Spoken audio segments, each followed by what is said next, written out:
That's how India's Foreign Minister S. Jaishankar has spent recent months. Everywhere he went, he faced the same question. Why is India buying Russian oil?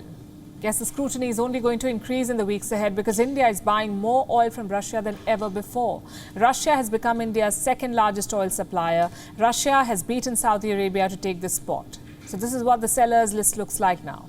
Iraq remains India's biggest source of oil. Russia comes second. Saudi Arabia is third. Before the war began, the war in Ukraine, Russia accounted for about 1% of India's oil imports. Now it is 18%. In 2021, India bought 12 million barrels of Russian oil. This year, that number has shot up to 60 million barrels already, 6-0. Why has India increased imports? To secure its energy needs, also to get cheaper oil. You see, oil sells for around $120 per barrel in the international markets today, $120 a barrel. Russia is offering the same at a steep discount, a discount of $30 to $35. So one barrel of Russian oil effectively costs around $90 instead of $120. And for a country that imports more than 80% of its oil, that is a significant amount of saving for India. So India is buying more and more Russian oil. I'm sure more Western lectures will follow. In fact, let me tell you about something that happened last week. The US threatened India. Amos Hochstein works for the US State Department. He's a top advisor on energy to the government of the US. Last week, he appeared before a panel of lawmakers. He was asked about India's purchases of Russian oil, and he had some advice for Indian officials. This is what he said. I would ask two things. One, don't go too far. Don't look like you're taking advantage of the pain that is being felt in European households and the United States. Second, make sure you negotiate well, because if you don't buy the oil, nobody else will. Don't go too far, he says. Do not take advantage.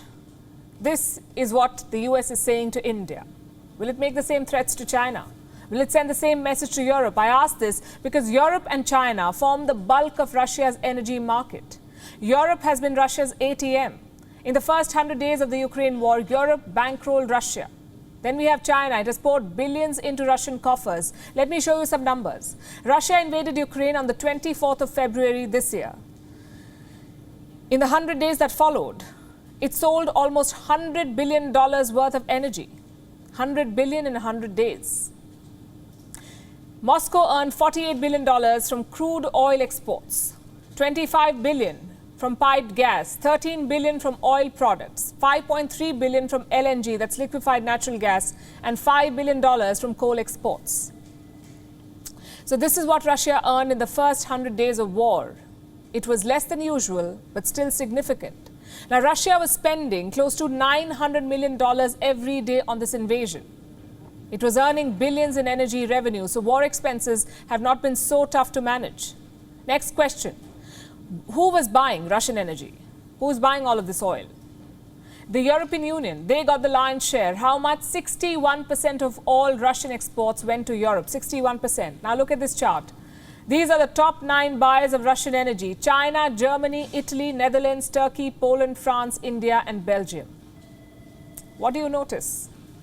6 out of 9 countries on this list are European. How much did they pay for Russian energy? Almost $40 billion. These 6 countries paid almost $40 billion for Russian energy in 100 days. If you add the rest of Europe, it comes to $59 billion. That is what Europe paid to Russia during this war. Now compare this to Indian imports.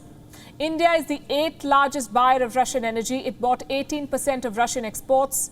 How much did India pay? Less than $4 billion. How much did Europe pay? $59 billion. That's 16 times more than Indian purchases.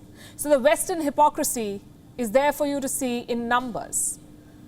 Europe remains the biggest buyer of Russian energy, but it still likes to lecture the world about buying from Russia. The fact is, Europe depends on Russia for most of its energy needs. During the first 100 days of this war, the EU bought 30% of all Russian coal exports, 50% of crude oil, 75% of oil products, 75% of LNG, and 85% of all pipeline gas.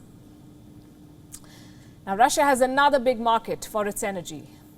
and that is China. China is the single largest buyer of Russian exports now. Earlier, this position was held by Germany, but after the war in Ukraine, China has replaced Germany. It is quietly ramping up its purchases. By the month of May, China was buying more than 1 million barrels of Russian oil every day. Chinese state-owned companies are making these purchases. They're also moving Russian oil exports. 3 Chinese companies are involved in this: Zenhua, Sinopec, and Livna.